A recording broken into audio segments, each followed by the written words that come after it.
సుమన్ టీవీలో మీ personal and business promotions కోసం కింది నెంబర్కి కాంటాక్ట్ చేయండి. హాయ్ హలో నమస్తే, వెల్కమ్ టు సుమన్ టీవీ. నేను మీ సుకుమారి. ఏంటబ్బా ఇక్కడ చూస్తే బంతిపూల తోట దగ్గర ఉంది. అసలు చూస్తే రెండు కలర్స్ చూడడానికి రెండు కళ్ళు కూడా సరిపోవట్లేదు, అంత బాగుంది. సో ఆ స్మెల్ ఆహా, ఇవి మామూలుగా మనం చూసినట్లయితే పల్లెటూరులో ఎక్కువ పండిస్తూ ఉంటారు, కొంతమంది తోటల్లో కూడా వేస్తూ ఉంటారు. సో ఈ జనవరి సంక్రాంతి పండుగ వచ్చే టైంలో మనకి బంతిపూలు అయితే ఎక్కువ కనిపిస్తూ ఉంటాయి. అన్ని సీజన్ లో ఉంటాయి, బట్ ఏందో ఈ టైంలో కొంచెం మనసు కూడా చాలా ప్రశాంతంగా అనిపిస్తుంది. ఇది ఈ తోటలో ఉన్నామంటే మనసు చాలా బాగుంటుంది. సో ఇంత చెప్తుంది కానీ ఈ ప్లేస్ ఎక్కడ అనుకోవచ్చు. అద్దంకి నియోజకవర్గం, బాపట్ల జిల్లా, సంత మాగుటూరు గ్రామంలో అయితే మనం ఉన్నాం. ఈ గ్రామంలో అయితే ఎక్కడ చూసినా వరి పంట, అలా ఇటు సైడ్ చూస్తే అన్ని కలిసి ఉన్నాయి అబ్బా. ఇటు సైడ్ చూస్తే బంతిపూల తోట, అటు సైడ్ చూస్తే మిరప తోట, ఇటు సైడ్ చూస్తే జొన్న, మినుము సంథింగ్ వేస్తా ఉన్నారు. సో ఇక్కడ ఈ ఏరియాకి వస్తే మనసు చాలా ప్రశాంతంగా ఉంటుంది. అసలు ఈ పొలాలలో మనం ఉన్నాము. మరి ఇక్కడైతే మనం ఉన్నాం. మరి ఈ బంతిపూల తోటని ఎలా సాగు చేస్తారు ఏంటి, ఒకసారి ఇక్కడున్న రైతు మాట్లాడి తెలుసుకుందామా, పదండి.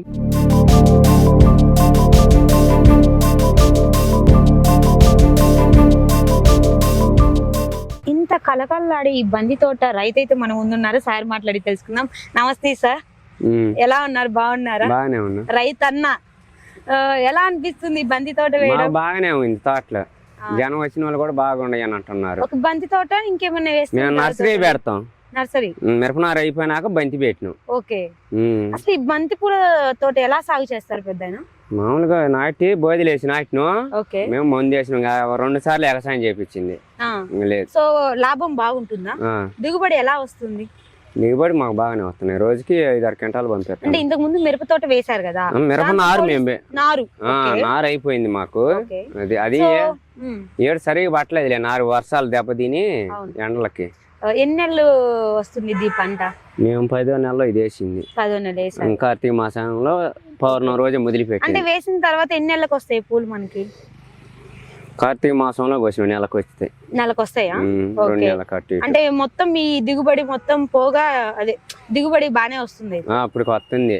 ఓకే. అది అయిపోయినాక మనకు వచ్చేది ఏంది అనేది అప్పటికి కూలీలకు పోయి. అది మొక్కజొన్న కూడా మాదే. మొక్కజొన్న చూస్తే సజ్జ, వరి అన్ని వేసేసారు. సో మీ ఊరు చూస్తే నాకు చాలా కలకల్లాడుతుంది. ఎప్పుడు ఇవే వేస్తుంటారు పంటలు? ఇంకేమైనా వేస్తుంటారా? ఇదే మేము మిరపనారు, పోయినసారేమో టమాటా వేసినాం. మరి ఎంత పెట్టుబడి పెట్టారు? మేము ఇప్పుడు చాలా పెట్టారు. సో పెట్టుబడి పెట్టినందుకు దిగుబడి బాగానే వచ్చింది. సో లాభం అయితే బాగుంటుందా బంతి తోట? మీకు మీ పొలంలో ఎన్నో రకాలు వేస్తూ ఉంటారు. అన్ని పంటల కన్నా ఏ పంట మీకు ఎక్కువ లాభం ఇస్తుంది? మాకు విత్తనాలు ఇచ్చారు కదా, మేము వేయటం. ఇది మాకు అది కూడా నెట్టు ఉంది, నర్సరీ కదా, నారు మా సొంతమే. మేము పెట్టుకొని నాటుకున్నాం అంతే. ఫస్ట్ టైం అయితే బాగా పెట్టుబడి పెట్టారు, కానీ దిగుబడి బాగా వచ్చింది. సో హ్యాపీయా?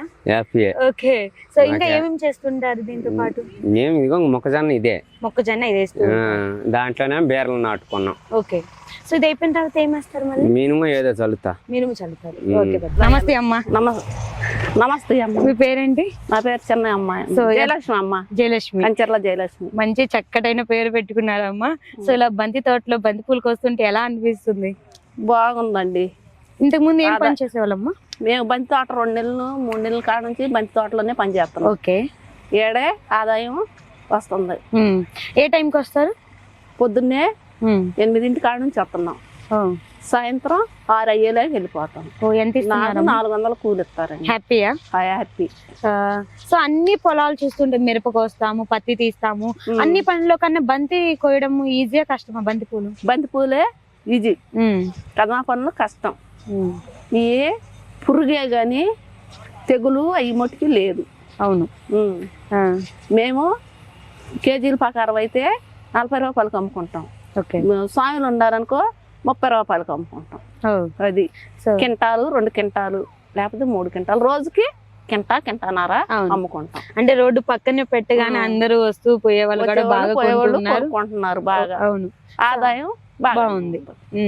ఇప్పుడైతే మీరు బంతి తోడు ఉన్నంత వరకు అయితే హ్యాపీగా ఉంటారు. అవును. మళ్ళీ పంటలు వస్తూ ఉంటాయి కదా, మిరప, పత్తి. మళ్ళీ అయిపోగానే మేము పత్తి వేయరు సౌకర్యం. ఏం చేస్తాడంటే మిరప నారు పెడతాడు. ఇది అయిపోయిన కాడ నుంచి మిరప నారు పెట్టిన కాడ నుంచి ఇక మళ్ళీ ఆ టయానికి మిరప నారు బేగటం ఇదే పని. అది అయిపోగానే ఇది.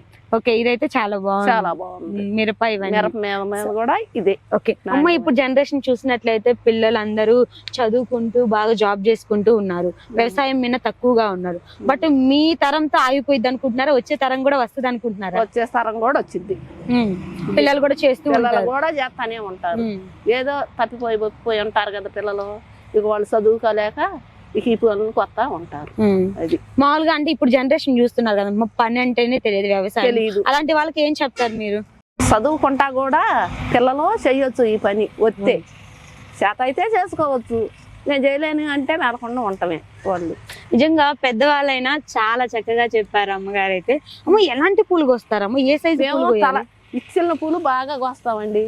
ఓకే, ఎచ్చల పూలు మటు కొయ్యం, ఇచ్చిన పూలే కోస్తాం. ఓకే, సో మనం తెలుస్తూ ఉండిద్దా? ఉదాహరణకు ఇలాంటి పూలు కొయ్యాలా? ఇలాంటి పూలు కొయ్యాలా. ఓకే, ఈ ఆపేసి చెప్తాం. ఎలా కోస్తారమ్మ? ఇలా ఎలా. ఓకే, ఇదిగో ఎలా వచ్చింది. ఓ, ఇలా కోస్తూ ఉండాలి. ఇదే చాలా ఈజీగా ఉన్నట్టు. ఇదే ఈజీగా ఉంది. ఓకే, నిజంగా పత్తి మీద కూడా, పత్తి మీద మిరపకాయలు వీటి మీద కూడా ఇదే సుఖమైన పని.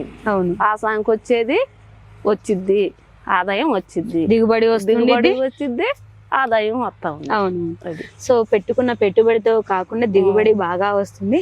సో అందుకే మాక్సిమం మిడ్ సైడ్ ఎక్కువ బంతి పూలు అయితే వేయడానికి ప్రిఫరెన్స్ ఇస్తారని చెప్పేసి ఈ రోజు మనకి తెలిసింది. సో అమ్మ, ఇంకొక డౌట్ అమ్మ, నాకు మిరప తోట వేస్తాం, అక్కడక్కడ బంతి పూలు వేస్తూ ఉంటారు, కొన్ని పంటలు వేసిన మధ్యలో బంతి పూలు వేస్తారు చెట్లు. ఎందుకంటే తెగులు రాకుండా ఉండటానికి బంతి పూలు మధ్య వేస్తారు. ఓహో, అదా. అది సో అందానికి కాదు, ఏటికి కాదు. అంటే ఏదన్నా తెగులు వస్తుంటే దాన్ని అనగొడతా ఉండిద్ది. ఓకే, ఇప్పుడే మనకు అర్థమైంది ఏంటంటే, సో మామూలుగా వ్యవసాయం చేసుకునే వాళ్ళు ఇప్పుడు మనం మిరపేసామండి, అక్కడక్కడ బంతి వేస్తూ ఉంటారు. ఎందుకు అంటే అక్కడ ఆ పురుగులన్నీ వచ్చి ఈ స్మెల్ కి వాలిపోయి ఈ చెట్టు మీద ఎక్కువ ఫోకస్ చేస్తుండేది. అప్పుడు మిగతా మిరప పంట అంతా మనము సేఫ్ గా కాపాడుకోవచ్చు. అందుకే అన్నమాట 5 చెట్లకు ఒకసారి 5 చెట్లకు ఒకసారి 10 రోజులకు ఒకసారి పురుగు మందు కొట్టాలి. అవును, తెగులు మందు కొని తెగులు మట్టుకు లేదు. దీనికి కూడా మందు కొట్టాలమ్మా? దీనికి పురుగుకి మందు కొడతారు. ఓకే, అది చూసారు కదండి, ఈ రోజు మనం బంతి పూల సాగు ఎలా చేస్తారు. అదే విధంగా ఒక చిన్న నాకు డౌట్ అయితే ఉంది, ఈ రోజు అయితే క్లియర్ అయిపోయింది. ఇదేనమ్మా మిరప తోటలో ఎందుకు వేస్తారని చెప్పేసి ఒక చిన్న డౌట్ అయితే ఉంది, ఈ రోజు అయితే మాకు క్లియర్ చేశారు. బట్ ఈ వాళ్ళు ఓల్డ్ అయినా ఈ జనరేషన్ కి ఒక చక్కగా అయితే ఒక మెసేజ్ అయితే ఇచ్చారు. చదువుతో పాటు వ్యవసాయం చేసుకోండి, చాలా బాగుంటుంది. ఎందుకంటే నెక్స్ట్ జనరేషన్ కి తిండి ఉండాలంటే కంపల్సరీ వ్యవసాయం చేసుకోవాలి. అవును, ఈ జనరేషన్ చూసినట్లయితే వ్యవసాయం చేసే వాళ్ళని చిన్న చూపు చూస్తున్నారు. మీ అమ్మ వ్యవసాయమా, మీ నాన్న వ్యవసాయమా, ఓ మా అమ్మ లాయర్, మా అమ్మ టీచర్, అలా చెప్పుకుంటున్నారు. అది కాదండి, గొప్ప ఏంటంటే వ్యవసాయం. మా అమ్మ పొలం వేయబట్టి, మా నాన్న వాళ్ళు పొలం వేయబట్టి ఈ రోజు మీరు తింటున్నారు, అది గొప్పతనం.